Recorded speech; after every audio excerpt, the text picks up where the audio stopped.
This is the Shimbol ZOlink 600. It could well be an affordable wireless video transmission kit that's worth taking a look at. So yeah, we're going to take a little look at it and then it's over to you in the comments below. Let's check it out.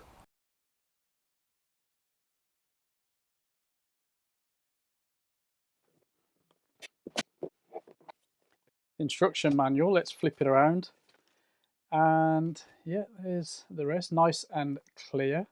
And the units themselves, let's pop everything out. So we've got the TX, the RX, and a USB-C cable right there. Now, apparently we're going to get a 600-foot transmission range between the TX and the RX. I'm not going to be going that far at all. And with the TX and the app, which I'm most interested in, 300 foot, again, a little bit further than I need. Now, looking at the units themselves, very decent. Feels like a light metal sort of build for the most part, at least.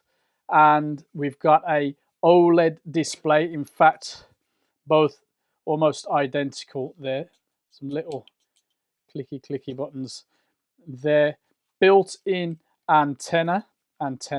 As you'll notice, there's nothing protruding at all. There's a 1/4 inch there and a 1/4 there, and the same on both. Now apparently we're going to get one TX supporting one RX, or one TX with one RX and 3 apps, which is very cool, or one TX up to 4 apps if you don't need to use the RX. There's fan modes on these, off and on, and an auto sort of change for high and low speed. We'll see if that's anything to really worry about. Now, if we pick up the RX and have a quick look across the side, SDI out, HDMI out, the USB for charging and powering there.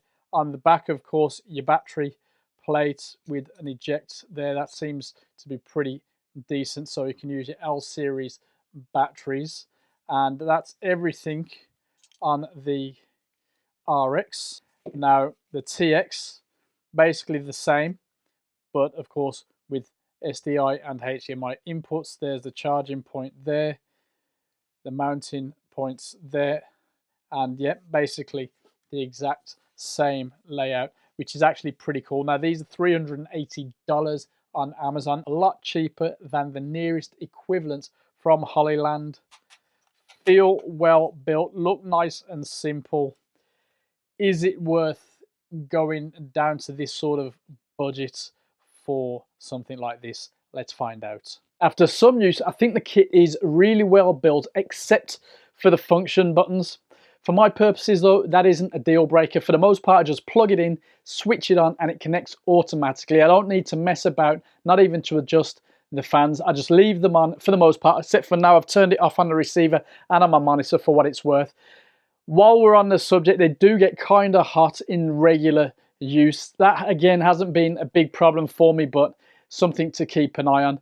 Now the TX that's over there obviously does tend to make a bit more noise with the fan than the RX, so you'll probably want to keep that away from your mic. I mean, this was basically right next to my microphone, in this case the RX, but we've switched it off for the time being. We'll see how it goes in this take. If anything adverse happens, I'll let you know before the video is out. Anyway, here's a little fan noise test for what it's worth.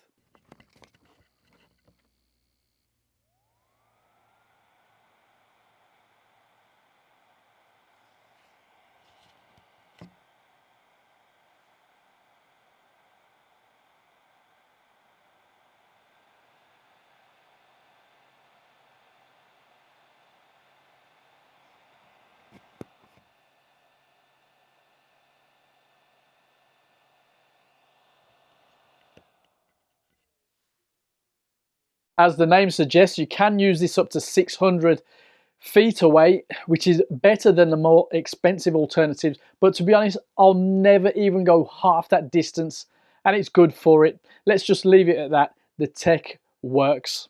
Now, the main issue that I found, that still doesn't really bother me, was the latency. You could clearly see in the intro the slight lag.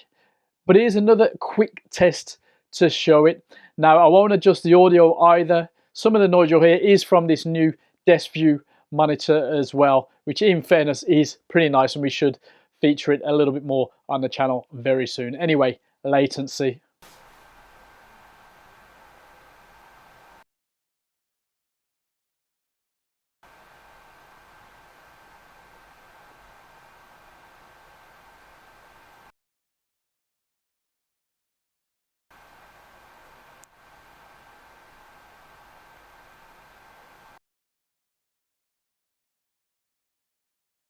The app is pretty well featured, but could be improved. And at the time of recording, the Android version isn't out. It should be in a few weeks though, so hold on for that. Now, using it on smart devices is a huge deal breaker for me. So I can't wait for that app to be out on Android. But for now, I've messed about with it on a newer iPad. I tried it on an older iPad. Unfortunately, you know how these software companies go. But the newer iPad, no problem. It was pretty good, pretty easy to connect, and easy enough to use. I'll put links to this below, but just a heads up that Pergear have this for £279 and Amazon £349. So let us know if you go for it and from where. I'll leave the links below. It's definitely a very usable system, albeit naturally not quite at the same level as the more expensive alternatives. If latency is an issue and those funky buttons, maybe then you'll want to spend a bit more, but for a quick wireless transmission kit that is almost as flexible as the more expensive versions, why not go for it?